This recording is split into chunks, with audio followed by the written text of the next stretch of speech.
ഇറാനോടൊപ്പം Russia തന്ത്രപ്രധാനമായ ചില നീക്കങ്ങൾ ആവിഷ്കരിക്കുകയാണ്. ഏത് സമയവും ഇറാൻ ഇസ്രയേൽ പോരാട്ടം വീണ്ടും ഉണ്ടാകും.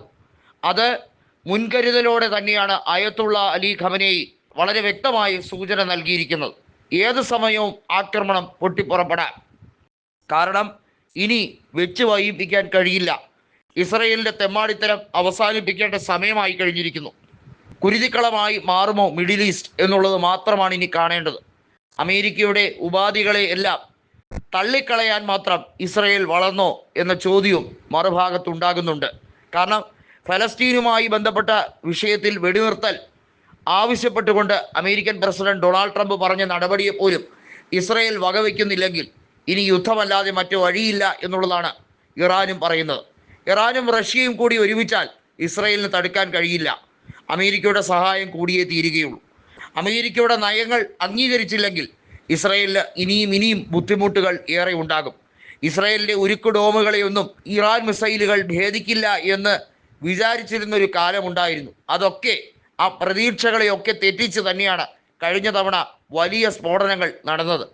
ടെല്ലവീവിലും ഹൈഫയിലും ഉണ്ടായ നാശനഷ്ടങ്ങളുടെ കണക്കെടുക്കുമ്പോൾ ഭീമമായിട്ടുള്ള റീപ്ലേസ്മെൻറ്റ് നടത്തുക എന്നത് അല്ലെങ്കിൽ പുനരധിവാസം നടത്തുക എന്നത് വളരെയധികം ബുദ്ധിമുട്ടേറിയ കാര്യമാണ്.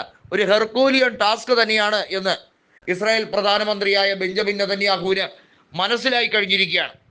ഇറാന്റെ മുമ്പിൽ രണ്ട് ഓപ്ഷനുകൾ ഇപ്പോൾ ഉണ്ട്.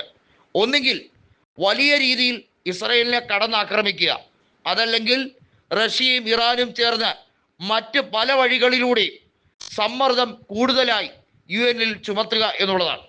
UN-ൽ സമ്മർദ്ദം ചെലുത്തിയിട്ട് വലിയ കാര്യമില്ല എന്നാണ് റഷ്യ തന്നെ പറയുന്നത്. സുരക്ഷാ സമിതിയിലെ സ്ഥിരാംഗമായ ഒരു രാജ്യമാണ് റഷ്യ എന്ന് ഓർക്കണം. സുരക്ഷാ സമിതിയിൽ വീറ്റോ പവറുള്ള 5 രാജ്യങ്ങളിൽ ഒന്നാണ് റഷ്യ. ആ റഷ്യയുടെ നിലപാട് അംഗീകരിക്കാൻ തയ്യാറല്ലെങ്കിൽ ഇത് യുദ്ധത്തിലേക്ക് തന്നെ കലാശിക്കും. ഇസ്രയേൽ വലിയ വില കൊടുക്കേണ്ടി വരും. ഇസ്രയേലിൻ്റെ ഒരു പ്ലാനും നടക്കാൻ പോകുന്നില്ല എന്നുകൂടി വ്ളാഡിമിർ പുടിൻ വളരെ വ്യക്തമായി പറഞ്ഞിരിക്കുകയാണ്. ഒരു കാര്യം വളരെ തീർച്ചപ്പെടുത്തട്ടെ എന്ന് തുടങ്ങിക്കൊണ്ട് പുടിൻ ഇപ്പോൾ പറഞ്ഞിരിക്കുന്ന വാക്കുകൾ വളരെ ശ്രദ്ധേയമാണ്. ഈ അവസരത്തിൽ ഇസ്രയേൽ കാണിക്കുന്ന തെമ്മാടിത്തരത്തിന് അവർ കൊടുക്കേണ്ടി വരുന്ന വില എന്നത് വളരെ ഭയാനകമായിരിക്കും. യൂതന്മാരുടെ രാജ്യത്തെ മൊത്തത്തിൽ ഒഴിപ്പിച്ചെടുക്കാൻ ഞങ്ങൾക്കധികം സമയം വേണ്ട എന്ന ഒരു താക്കീത് കൂടി റഷ്യ പറഞ്ഞിരിക്കുകയാണ്. ഇറാനും റഷ്യയും ചേർന്നാൽ ഒരു വലിയ പോരാട്ടത്തിലേക്ക് തന്നെ കലാശിക്കും. അത് ലോകയുദ്ധത്തിലേക്ക്, ഒരുപക്ഷെ ലോകമഹായുദ്ധത്തിലേക്ക് വഴിവെക്കുമെന്ന് നന്നായി അറിയുന്ന രാജ്യമാണ് അമേരിക്ക. അതുകൊണ്ടാണ് ഇസ്രായേലിനോട് മര്യാദയ്ക്ക് അടങ്ങി നിൽക്കാൻ പറയുന്നത്. ഒരെണ്ണം പോലും രാജ്യത്ത് അവശേഷിക്കാത്ത ഒരവസ്ഥയിലേക്ക് റഷ്യക്ക് വേണമെങ്കിൽ കൊണ്ടെത്തിക്കാം. ഉക്രൈൻ ഇപ്പോൾ കിടന്ന് പെടുന്ന പെടാപ്പാട് എന്താണെന്നുള്ളത് ലോകരാജ്യങ്ങൾക്ക് നന്നായി അറിയാം.